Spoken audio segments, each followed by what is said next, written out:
Imagine being able to see a map of a country's wealth, not from some years-old census data, but from, like, right now. What if we could track economic well-being almost in real time, just by looking down from space? Okay, let's dive into this, because that future is way closer than you think, thanks to a really powerful combination of satellite images and artificial intelligence. And this gets us to a massive challenge in global development. To create effective policies that actually help people, governments need accurate, up-to-date information. But the old-school ways of getting that data, they're often just too slow to keep up with the real world. Take a place like Indonesia, for example. They have this incredibly detailed survey called SUSENAS. And don't get me wrong, it's super accurate, but putting it together takes a ton of resources. We're talking time, money, people on the ground.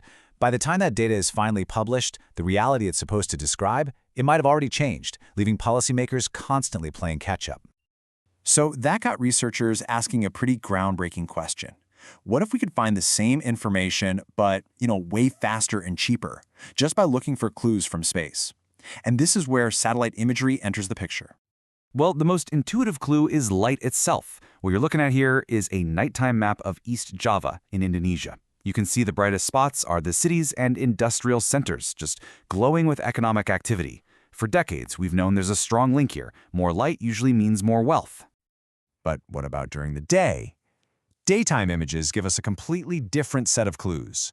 We can see things like the quality of the roads, how dense the buildings are, different types of industry, even how the land is being used. So, which one is actually better for predicting poverty? Day or night?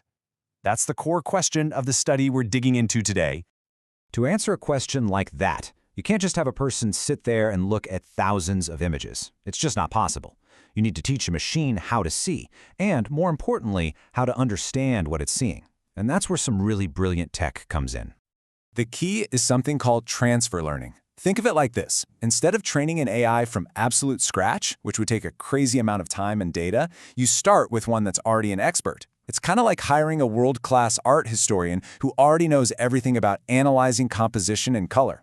You just need to teach them a new subject, in this case, satellite images. For this study, the expert art historian is a pre-trained AI model called VGG16. You can just think of it as an AI that's already seen millions of diverse images, everything from cats to cars. So it's incredibly good at spotting patterns and features. The researchers basically just pointed this powerful digital eye at thousands of satellite images from East Java. Now, here's where the magic really happens. The AI doesn't just say, "Oh, that's a road," or "That's a building." No, it breaks down every single image into a unique digital fingerprint, basically a string of over 4,000 different numerical features. And just like that, pictures become data that a computer can actually use to make predictions. So, with all the tech in place, it was time for a high-tech showdown. The researchers set up an experiment to find the absolute best combination of data and analysis to predict per capita expenditure, which is a key way to measure economic well-being. First up, the data itself. So, in one corner, you've got the rich, super detailed daytime images, and in the other corner, you've got the stark, simple data from the nighttime lights. Which one holds the better clues? But it wasn't just about the pictures. They also tested two different ways for the AI to analyze the patterns in that digital fingerprint. These are called kernels. You can think of one as kind of a standard wrench, good for simple, straightforward relationships. The other is more like a specialized microscope, designed to find more complex, non-linear patterns, which you see all the time in image data. The question was, do you need the simple tool or the complex one? After running all the different combinations, the results were in. And let me tell you, it wasn't even close. The experiment produced a clear, decisive winning formula. And this chart right here shows the clear winner. The blue bars represent accuracy, so longer is better. Now just look at that top bar. That's the model using the nighttime images, Citrum alarm, with that more complex polynomial microscope we talked about. It absolutely blows the others away. So what's really fascinating here is that less was actually more.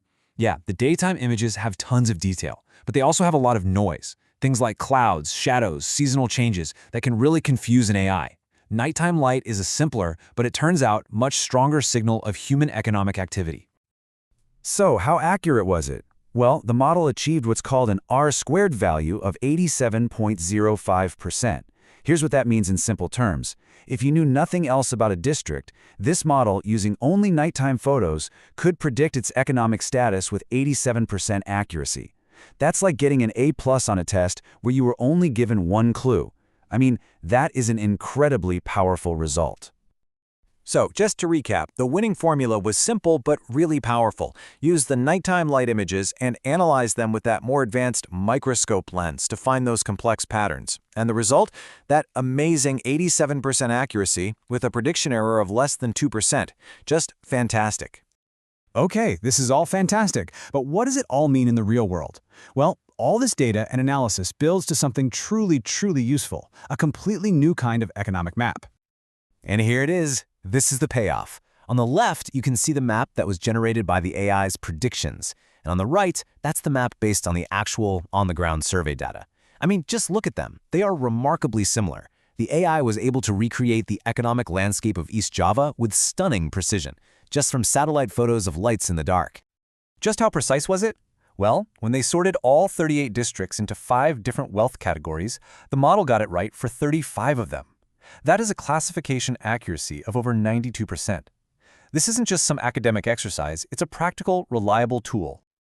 And this really gets to the heart of why this all matters. The study's authors conclude that this method can lead to faster, more informed policies.